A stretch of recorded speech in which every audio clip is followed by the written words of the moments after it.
प्रिय विद्यार्थियों, नमस्कार। Jyotiba Phule group of education में आप सबका स्वागत है। मैं चैप्टर 2 ह्यूमन्स ऑर्गन्स के बारे में पढ़ा रहा हूँ। कई दिन से ह्यूमन सिस्टम के बारे में मैंने आपको जानकारी दी है। मैं कल मादा जनन तंत्र का प्राथमिक लैंगिक अंग और द्वितीयक लैंगिक अंग में विभेद करने के बाद आपको प्राथमिक लैंगिक अंग के बारे में मैंने आपको बता दिया था कि मादाओं प्राथमिक लैंगिक अंग के तौर पर अंडाशय होता है। अंडाशय का प्रमुख कार्य होता है अंडे का उत्पन्न करना और एस्ट्रोजन और प्रोजेस्टेरोन नामक हार्मोन का स्राव करना। जब मादा का जन्म होता है तो उसी के साथ ही इसके अंडाशय के अंदर लगभग 500 के करीब अपरिपक्व अंडे आते हैं और जब प्यूबर्टी शुरू हो जाती है उसी के साथ ही ये अंडे परिपक्व होना प्रारंभ कर देते हैं। जैसे जैसे अंडे परिपक्व होते हैं वैसे वैसे प्रत्येक माह एक अंडा मादा के अंडाशय से निकल करके अंडा मादा के गर्भाशय में आने लगता है। गर्भाशय में आकर के लगभग वो 28 दिन तक निषेचन की आवश्यकता महसूस करता है और स्थित रहता है। 28 दिन तक जब उसमें निषेचन की क्रिया नहीं होती है तो उसके बाद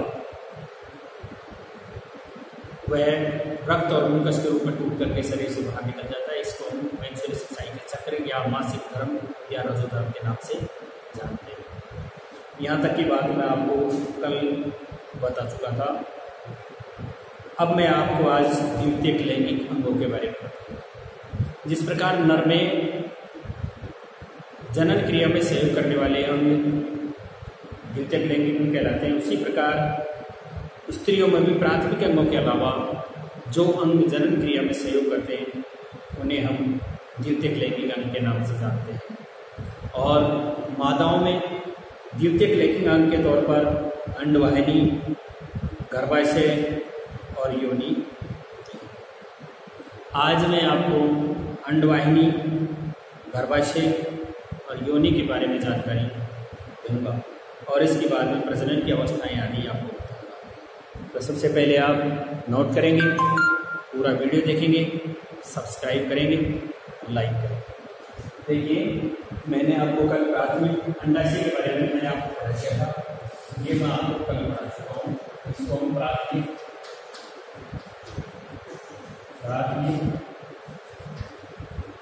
लैंगिक अंग के बारे में लेंगे और इसी के साथ ही आज आपका द्वितीय लैंगिक अंग शुरू हुआ है। और द्वितीय लैंगिक अंग में सबसे पहले आपका आ रहा है अंडवाहिनी, गर्भाशय। अंडवाहिनी सेकेंडरी, अंडवाहिनी, गर्भाशय और योनि। ये द्वितीय लैंगिक अंग के रूप में आपको पढ़ूंगा। सबसे पहले हम पढ़ रहे हैं अंडवाहिनी नंबर 1।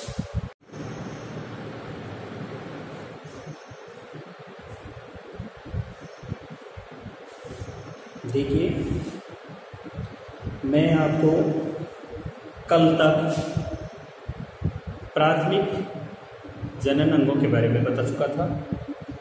आज मैं आपको द्वितीय लैंगिक अंगों के बारे में बताऊंगा कि नर की भांति मादाओं में भी द्वितीयक लैंगिक अंग होते हैं और द्वितीयक लैंगिक अंगों में अंडवाहिनी, गर्भाशय और योनि होती है। और उसके बाद मैं आपको प्रजनन की अवस्थाएं बताऊंगा। तो देखिएगा, सबसे पहले अपन लिखेंगे द्वितीयक लैंगिक अंग।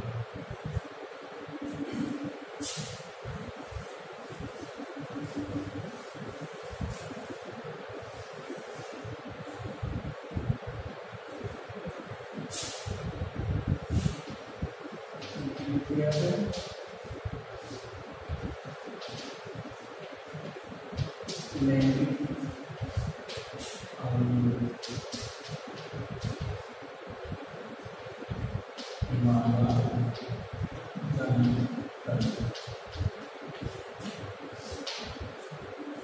आपको ये पहले ही बता चुका हूँ कि जैसे ही मादा का जन्म होता है, मादा के जन्म के समय में उसके अंडाशय के अंदर लगभग 500 अंडे आते हैं और जैसे प्यूबरिटी आती है, परिपक्व अवस्था आती है, उस परिपक्व अवस्था के दौरान अंडे परिपक्व होकर के प्रत्येक महीना एक अंडा अंडाशय से मोचित होकर के अंडवाहिनी के द्वारा गर्भाशय में पहुंचता है और गर्भाशय में स्थित रह करके ये अंडा लगभग 28 दिनों तक निषेचन नर के शुक्राणु का इंतजार करता है।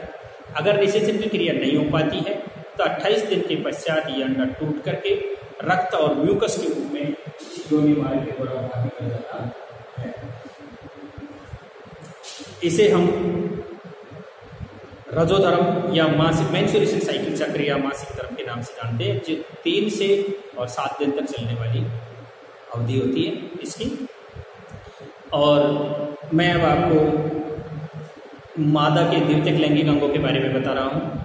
मादा के द्वितीयक लैंगिक अंगों में जिस प्रकार से नर में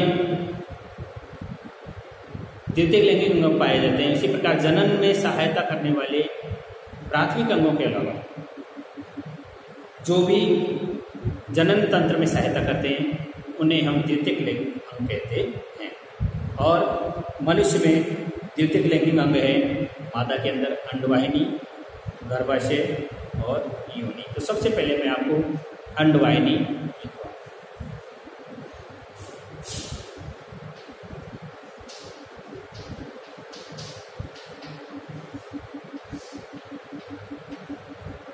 आपको चित्र में अंडवाहिनी दिखाई दी होगी। देखिए मैंने आपको बता दिया प्राथमिक लैंगिक अंग अंडाशय होता है। अंडाशय में लगभग 500 अंडे होते हैं। हर महीना एक अंडा यहाँ से मोचित होकर के यहाँ गर्भाशय में आ जाता है। ये तो हो गया प्राथमिक लैंगिक अंग। अब मैं द्वितीयक लैंगिक अंगों के बारे में बता रहा हूँ। तो अंडवाहिनी, गर्भाशय और योनि, ये द्वितीयक लैंगिक अंग है। सबसे पहले अपन अंडवाहिनी के बारे में लिखेंगे। अंडवाहिनी का जो प्रमुख काम है वो ये होता है कि अंडाशय से उत्पन्न अंडे को अंडवाहिनी, जिसे हम फैलोपियन ट्यूब या फैलोपियन नलिका के नाम से भी जानते हैं, अंडाशय से गर्भाशय तक लाने का कार्य अंडवाहिनी का ही होता है। बहुत सी महिलाओं में, बहुत सी माताओं में अंडाशय से गर्भाशय को जोड़ने वाली जो अंडवाहिनी नलिका है, जिसे हम फैलोपियन ट्यूब के नाम से भी जानते हैं, वो फैलोपियन ट्यूब या तो दबी हुई होती है या फिर बंद हो जाती है। ऐसी माताओं में अंडाशय से अंडा निकल करके अंडवाहिनी के द्वारा गर्भाशय तक नहीं पहुंचता है। फलस्वरूप क्या होता है? फलस्वरूप ये होता है कि ऐसी महिलाएं संतान उत्पन्न करने के योग्य नहीं होती हैं। अब मैं आपको अंडवाहिनी के बारे में लिखवा रहा हूँ। ये एक लंबी कुंडलित नलिका का रंग है। यह एक लंबा कुंडलित नलिकाकार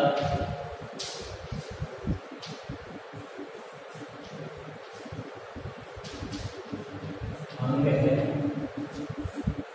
जो गर्भाशय के दोनों ओर फैला हुआ होता है। कहाँ होता है? जो गर्भाशय के दोनों ओर स्थित होता है। जो गर्भाशय के दोनों ओर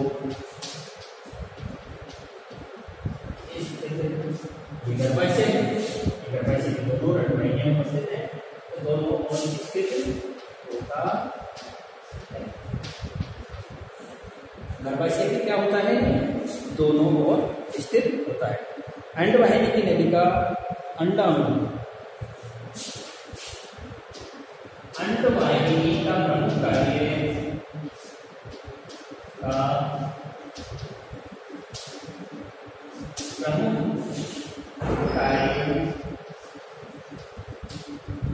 अंडाशय से मोचित अंडे को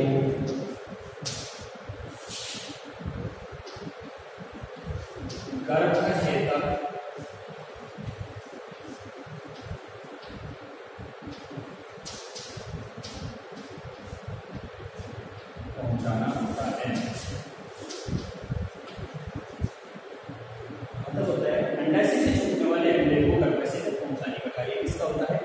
अंडवाहिनी का ही होता है। ये 10 से 12 सेंटीमीटर लंबी होती है। अंडवाहिनी की लंबाई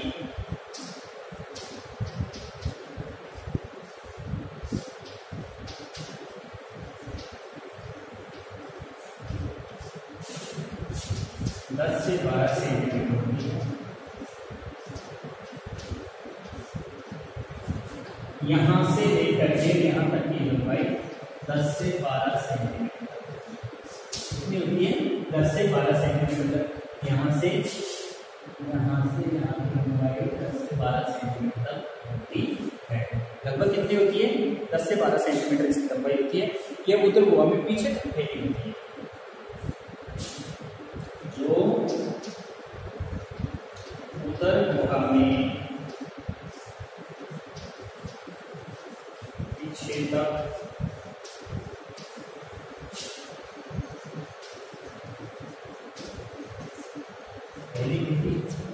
और जो अंडवाहिनी है इसका एक काम और होता है, निषेचन की क्रिया के लिए अनुकूल परिस्थितियों को तैयार करने का काम भी अंडवाहिनी का ही होता है। तथा निषेचन की क्रिया हेतु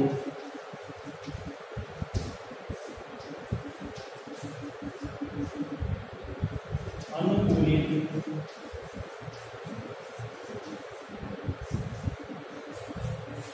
परिस्थितियां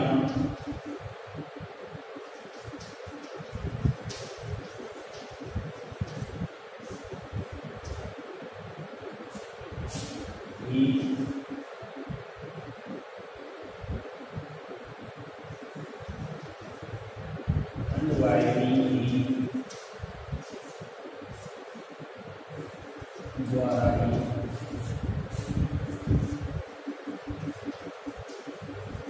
उत्पन्न की जाती है।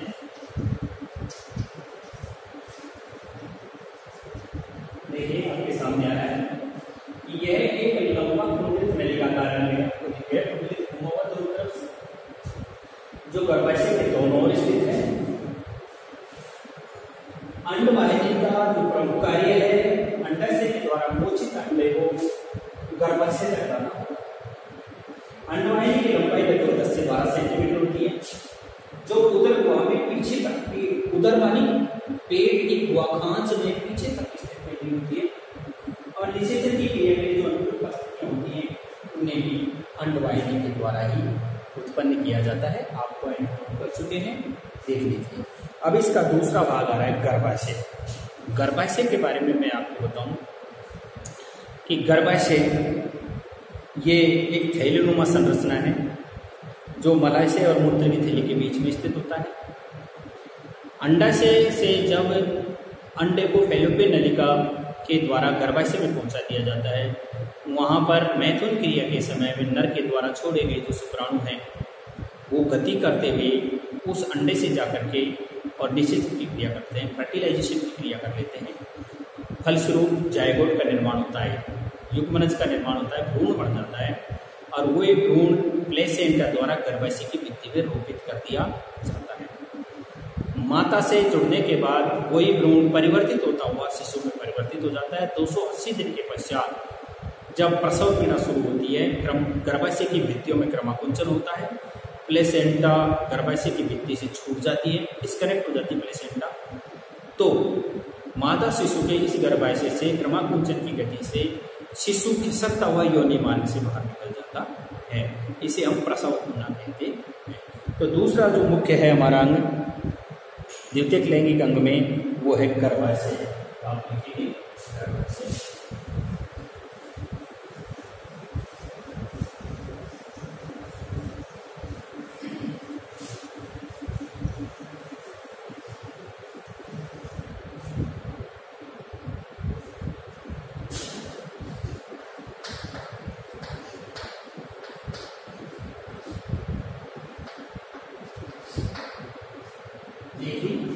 गर्भाशय क्या है? गर्भाशय उदर के निचले भाग में मूत्र की थैली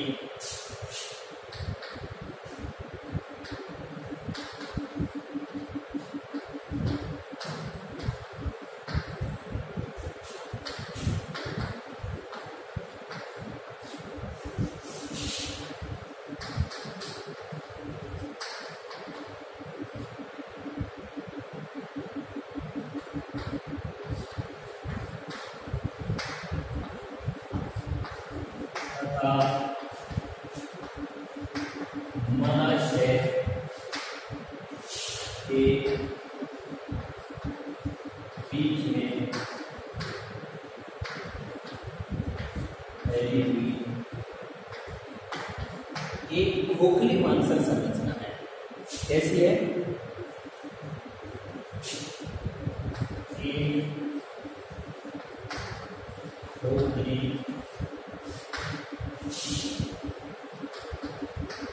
मांसल संरचना।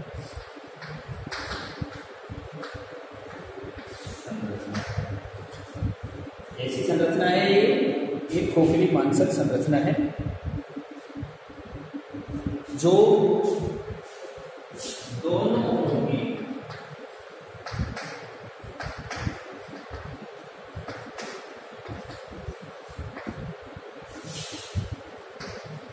अंडवाहिनियों के जुड़ने से निर्मित होगी।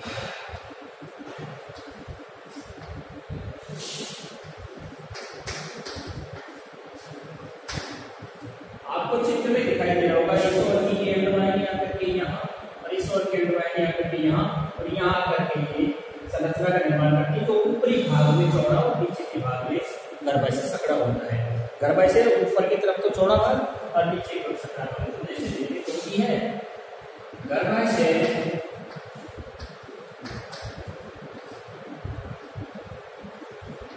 ऊपर की ओर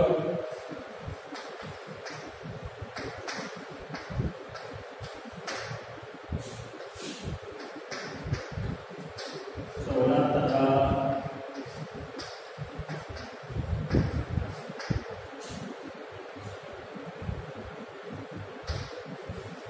नीचे की ओर से संकरा होता है।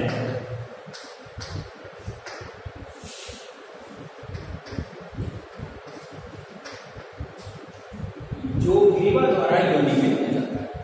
इसके द्वारा जो ग्रीवा द्वारा योनि में होता है। यह ग्रीवा द्वारा योनि में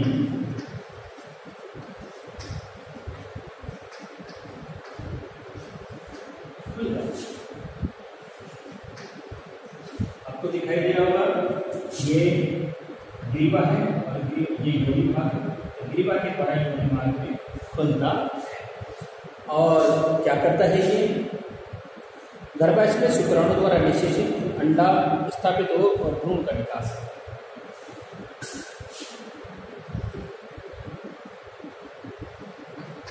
गर्भाशय में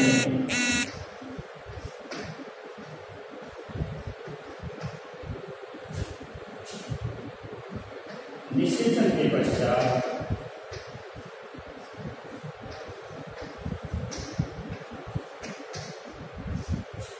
निर्मित भ्रूण प्लेसेंटा के माध्यम से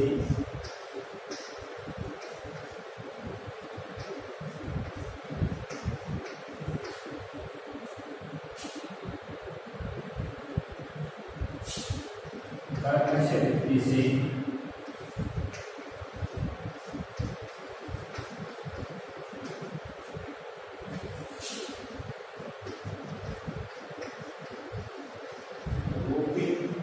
स्थापित होता। गर्भाशय भित्ति से क्या हो जाता है? ये रोपित हो जाता है, स्थापित हो जाता है। जो प्लेसेंटा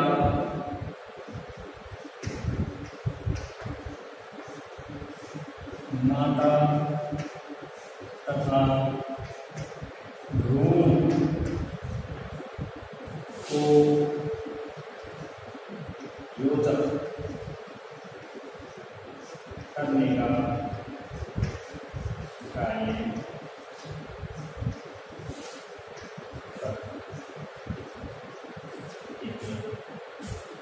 प्लेसेंटा को नाभिनाल भी कहते हैं। नाभिनाल जैसे ही नर का शुक्राणु और मादा का अंडाणु आपस में मिलते हैं, निषेचन की क्रिया होती है, फलस्वरूप जायगोट का निर्माण हो जाता है, भ्रूण का निर्माण हो जाता है। ये भ्रूण प्लेसेंटा के माध्यम से मादा के गर्भाशय की भित्ति से चिपक जाता है और माता को और भ्रूण को आपस में जोड़ने का कार्य करता है। इसी प्लेसेंटा के माध्यम से जब शिशु गर्भस्थ रहता है 280 दिन की अवधि माता के गर्भ में पूरी करता है, ऐसे समय माता के द्वारा पचित भोजन का जो रस है इसी प्लेसेंटा के माध्यम से बच्चे तक या शिशु तक पहुंचता है और शिशु के शरीर में समस्त उपापचय क्रियाओं के पश्चात बनने वाले अपशिष्ट को इसी प्लेसेंटा के माध्यम से माता के आहार नाल में डाल दिया जाता है। जब तक शिशु माता के गर्भ में रहता है इसी प्लेसेंटा के द्वारा श्वसन, पाचन, उत्सर्जन आदि समस्त शरीर की क्रियाओं को संपादित करता है। जैसे ही प्रसव पीड़ा होने के पश्चात शिशु का जन्म हो जाता है, शिशु गर्भाशय और योनि मार्ग से खिसकता हुआ बाहर आ जाता है, प्लेसेंटा नाभिनाल को डिस्कनेक्ट कर दिया जाता है और शिशु के श्वसन तंत्र और पाचन, भोजन जो संबंधित क्रियाएं हैं मुख, नाक द्वारा सारी प्रारंभ हो जाती हैं। अब मैं आपको यहाँ तीसरा जो पॉइंट है वो बता रहा हूँ। उससे पहले एक बार रिपीट कर लें कि गर्भाशय उदर के निचले भाग, उदर माने पेट के निचले भाग में उत्तर की थैली और मलाशय के नीचे पहली खोपड़ी मांसल संरचना जो दोनों वर्गीय टॉयलेट का आपस में जुड़ जाने से बन जाती है। गर्भाशय ऊपर से चौड़ा और नीचे जोड़ सकता होता है और एक ग्रीवा के द्वारा बन जाता है। निषेचन की क्रिया के पश्चात जो भ्रूण बनता है वो प्लेसेंटा के माध्यम से इसी गर्भाशय में होता है और गर्भाशय में भौतिक शिशु के प्रसव तक की जो समय अवधि है 280 दिन की है। ये मैं आपको आगे आने वाले पॉइंट में भी लिखूंगा। इसके बाद हमारा तीसरा पॉइंट आ रहा है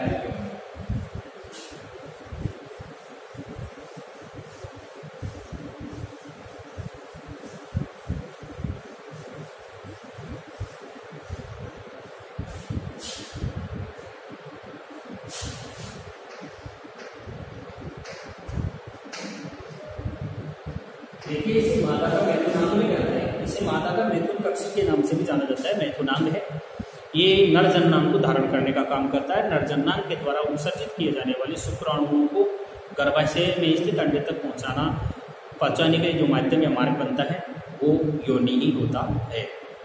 मादा की योनि में लैक्टोबैसिलस नामक जीवाणु पाए जाते हैं जो कार्बनिक अम्ल के साथ मिल करके और उसके माध्यम को अम्लीय बना देते हैं। गर्भाशय एक 8-10 सेंटीमीटर लंबी मांसल संरचना होती है जो किसके रूप में, मादाओं में मैथुन कक्ष के रूप में जानी जाती है। देखिए, ये मूत्राशय और मलाशय के मध्य स्थित यह मूत्राशय तथा मलाशय के मध्य स्थित 8-10 सेंटीमीटर लंबी नलिका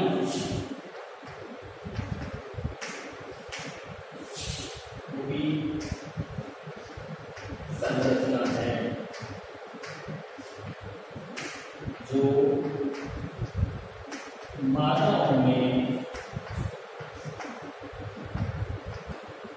मैथुन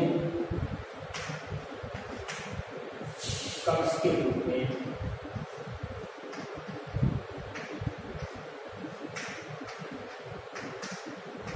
जानी जाती है। इसे क्या कहते हैं, मादाओं का मैथुन कक्ष कहते हैं। देखिए, यहाँ से यहाँ इसके ऊपर स्टेट बाहर पाए जाते हैं और ये 8 से 10 सेंटीमीटर लंबी नलिका होती है ये, और मैथुन कक्ष के रूप में जम जाती है। यंग स्त्रियों में योनि स्त्रियों में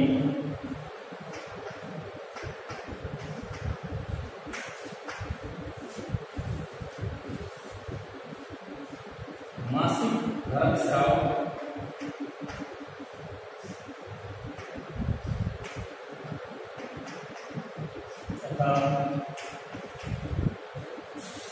शिशु के उत्पन्न होने हेतु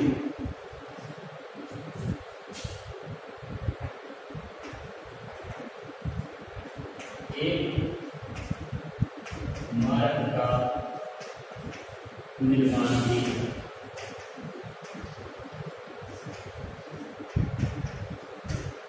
करती है।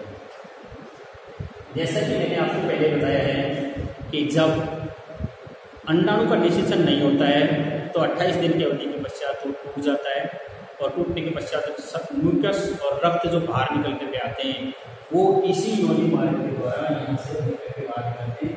तो मेंस्ट्रुएशन साइकिल चक्र है जिसको मासिक धर्म स्राव कहते हैं, उसको बाहर निकलने के लिए मार्ग बनाने का काम भी योनि के द्वारा ही किया जाता है। और 280 दिन की अवधि पूर्ण हो जाने पर गर्भस्थ शिशु को गर्भाशय से बाहर निकलने के लिए जो मार्ग देने का काम करता है वो भी कौन करता है? योनि ही करता है। योनियों में लैक्टोबैसिलस नामक जीवाणु पाए जाते हैं। योनि में लैक्टोबैसिलस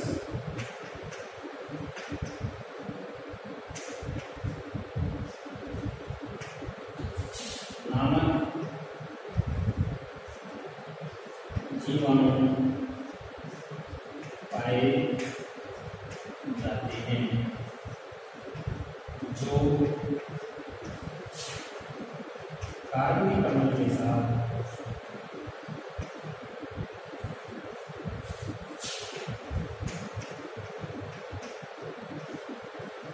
क्रिया कर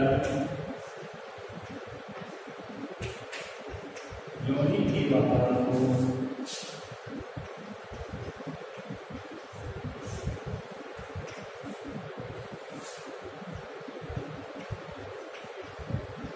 अम्लीय बना देते हैं।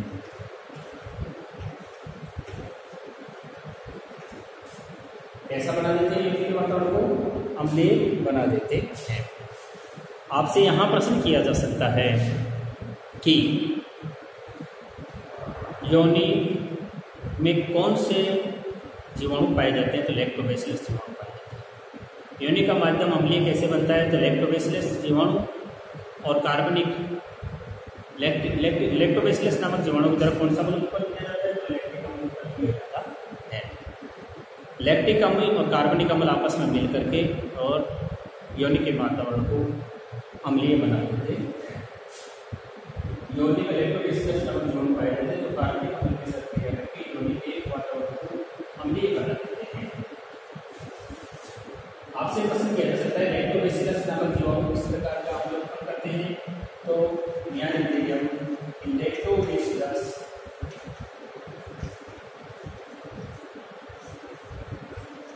जीवाणुओं द्वारा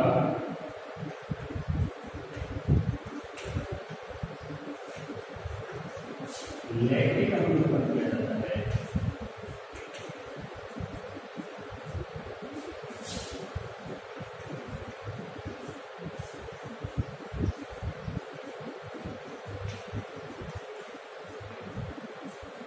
यहाँ तक की बात आपको मैं बता चुका हूँ एक बार होते में कि ये मूत्राशय योनि, ये मूत्राशय और मलाशय के मध्य स्थित 8 से 9 किलोमीटर लिखा है जो मादाओं के मैथुन कक्ष के रूप में रहते हैं। योनि स्त्रियों में मासिक धर्म का स्राव और शिशु के उत्पन्न होने के मार्ग का निर्माण भी करती है। योनि में लैक्टोबैसिलस नामक जीवाणु पाए जाते हैं जो लैक्टिक अम्ल उत्पन्न करते हैं। ये लैक्टिक अम्ल कार्बनिक अम्ल के साथ मिलकर के योनि के वातावरण को कैसा बना देते हैं? अम्लीय बना देते हैं। योनि क्या करती है? नर जननांग को धारण करने का काम करती है। यहाँ तक मैं आपको पढ़ा चुका हूँ। अब मैं आपको प्रजनन की अवस्थाएं पढ़ाऊंगा। प्रजनन की अवस्थाएं 4 होती है। नंबर 1 सबसे पहले युग्मक निर्माण। युग्मक निर्माण के साथ ही सबसे दूसरा होता है निषेचन क्रिया, फिर उसके बाद विदलन या भ्रूण का रोपण और उसके बाद प्रसव। ये 4 अवस्थाएं पाई जाती हैं। तो सबसे पहले मैं आपको यहाँ पढ़ाना चाहूँगा प्रजनन की अवस्था।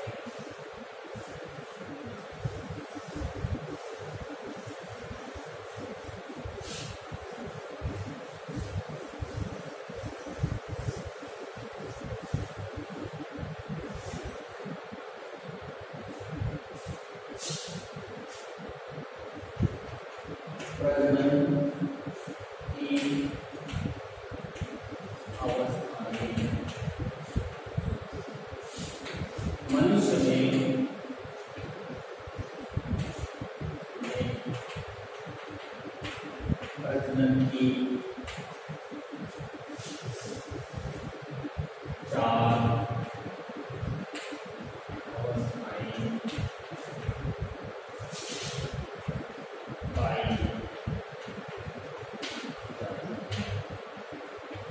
ये सबसे पहले आ गया आपका युग्मक जनन।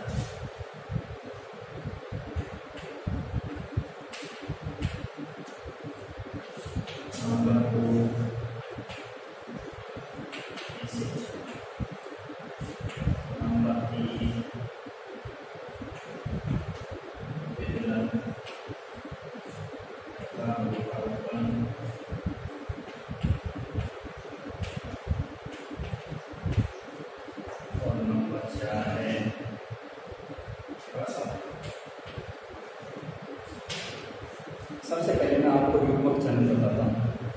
युग्मक जनन का तात्पर्य होता है नर के वृषण और मादा के अंडाणुओं के द्वारा जो अयुग्मित कोशिकाओं का निर्माण किया जाता है या अयुग्मित युग्मकों का जो निर्माण किया जाता है उसे ही हम युग्मक जनन कहते हैं।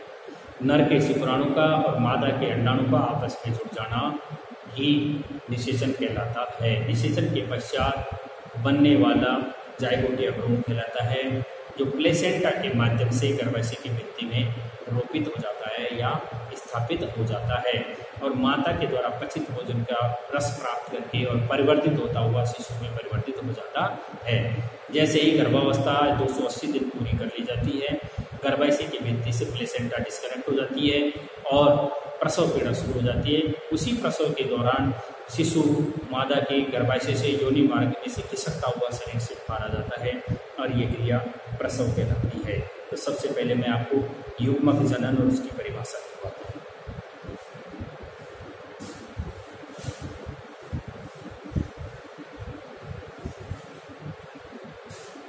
वृषण नर के वृषणों, नर के वृषण तथा मादा के अंडाशय में अगुणित युग्मकों का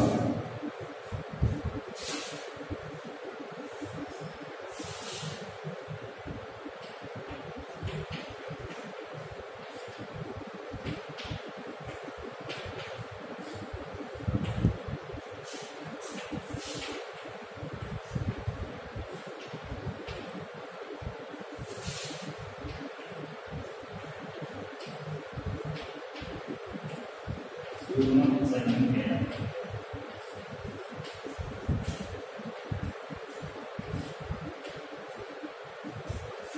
नर में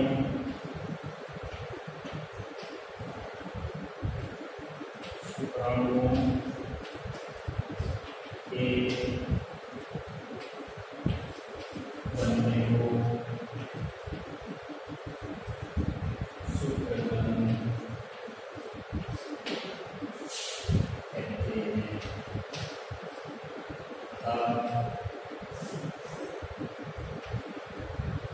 तथा मादा में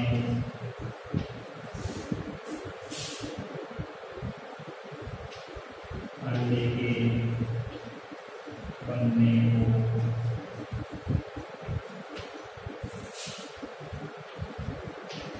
अंडजनन कहते हैं।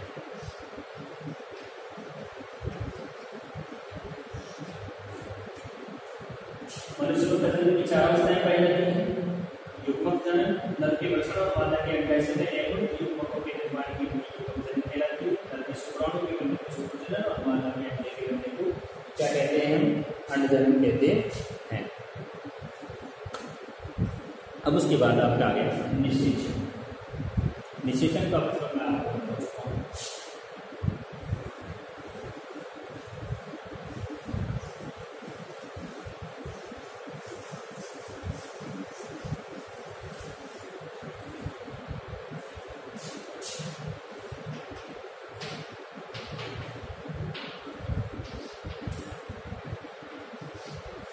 निषेचन से तात्पर्य होता है कि मादा में उपस्थित अंडाणु मैथुन के दौरान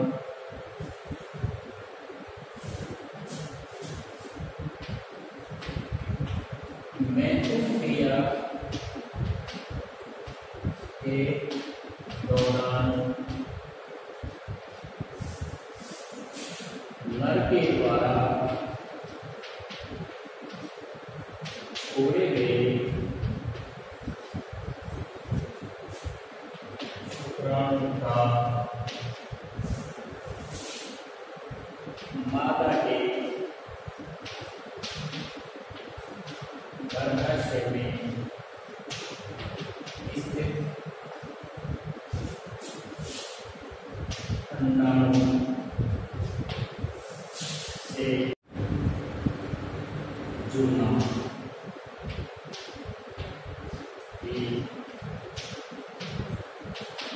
निषेचन क्रिया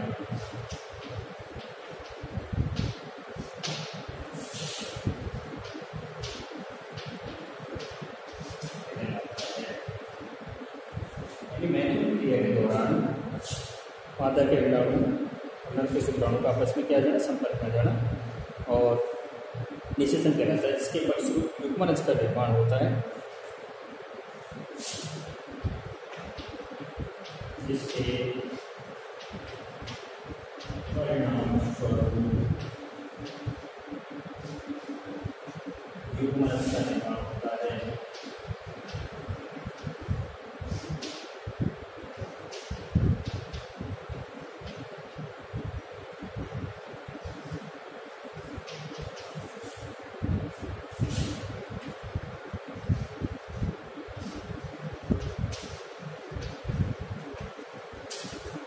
ये मैथुन क्रिया योनि नर, जिसको हम स्त्रियों का मैथुन कक्ष कहते हैं, उस मैथुन कक्ष में नर जननांग असंख्य शुक्राणु को एक साथ छोड़ता है। वही शुक्राणु में से प्रबल शुक्राणु गति करता हुआ मादा के गर्भाशय में स्थित अंडे तक पहुंचता है और उससे जुड़ जाता है, सलन क्रिया कर देता है, निषेचन की क्रिया कहलाती है। फलस्वरूप जायगोट का निर्माण होता है, भ्रूण का निर्माण होता है और इसी क्रिया को हम क्या कहते हैं, निषेचन क्रिया कहते हैं।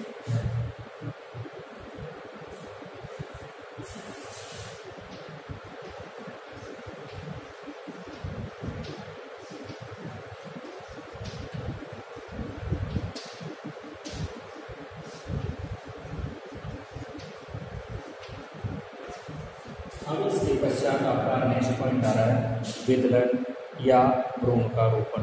विदलन या भ्रूण का रोपण से तात्पर्य आप जान गए होंगे भली भांति कि विदलन क्रिया या भ्रूण का रोपण से तात्पर्य संसूत्री विभाजन होता है युग्मकों में और एक संरचना बन जाती है, इसको कोरक कहते हैं। ये कोरक गर्भाशय के क्षेत्र को अंदर है, उससे क्या हो जाता है, चिपक जाता है।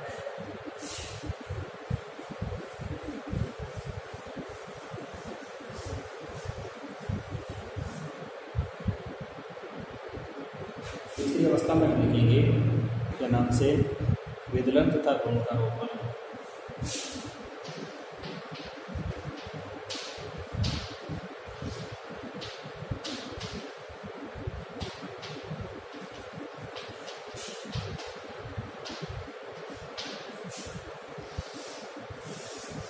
विदलन तथा भ्रूण का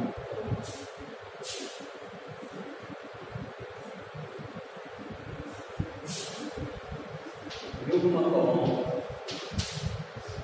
में समसूत्री विभाजन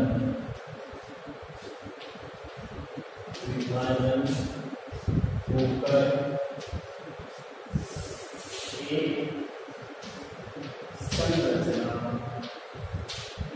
का निर्माण होता है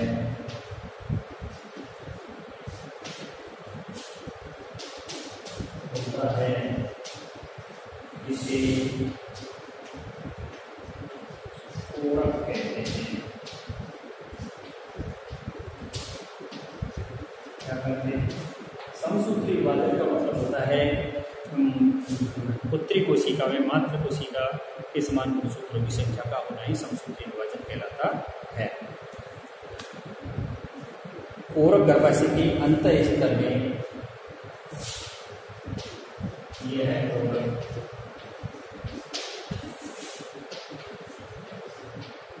गर्भाशय के अंत स्तर, गर्भाशय के अंत स्तर में आकर क्या हो जाता है, स्थित हो जाता है।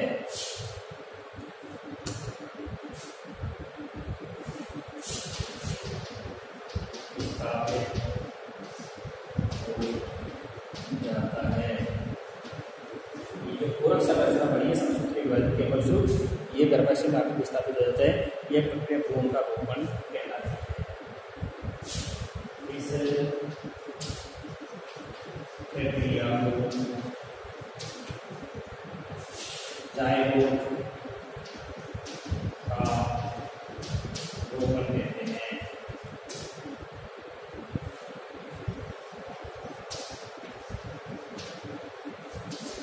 और इसके पश्चात एक पॉइंट और रह गया आपका मात्र प्रसव।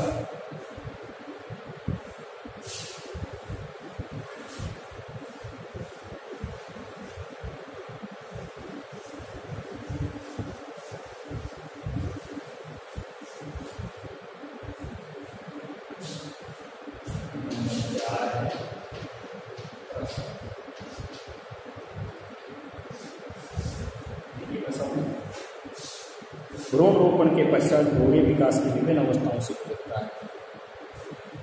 भ्रूण के माता के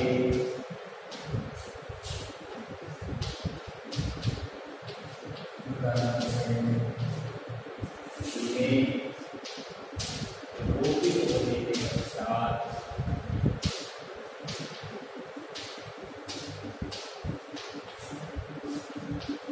विकास की विभिन्न अवस्थाओं का प्रारंभ होता है। ये भ्रूण विकास करता हुआ, यही भ्रूण क्या करता हुआ? विकास करता हुआ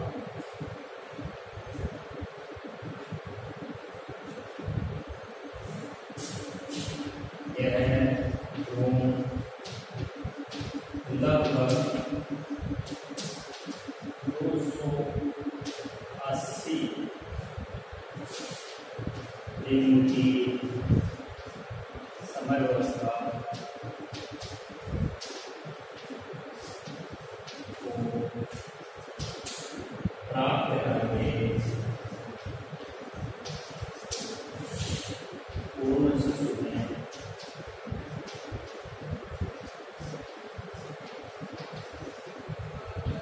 बदल जाता है।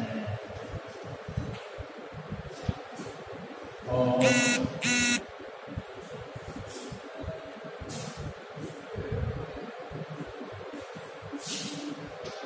प्लेसेंटा ये अलग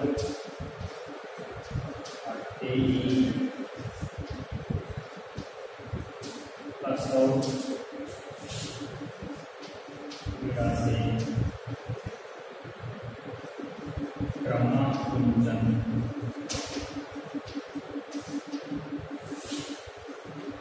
करता हुआ शिशु का योनिमान से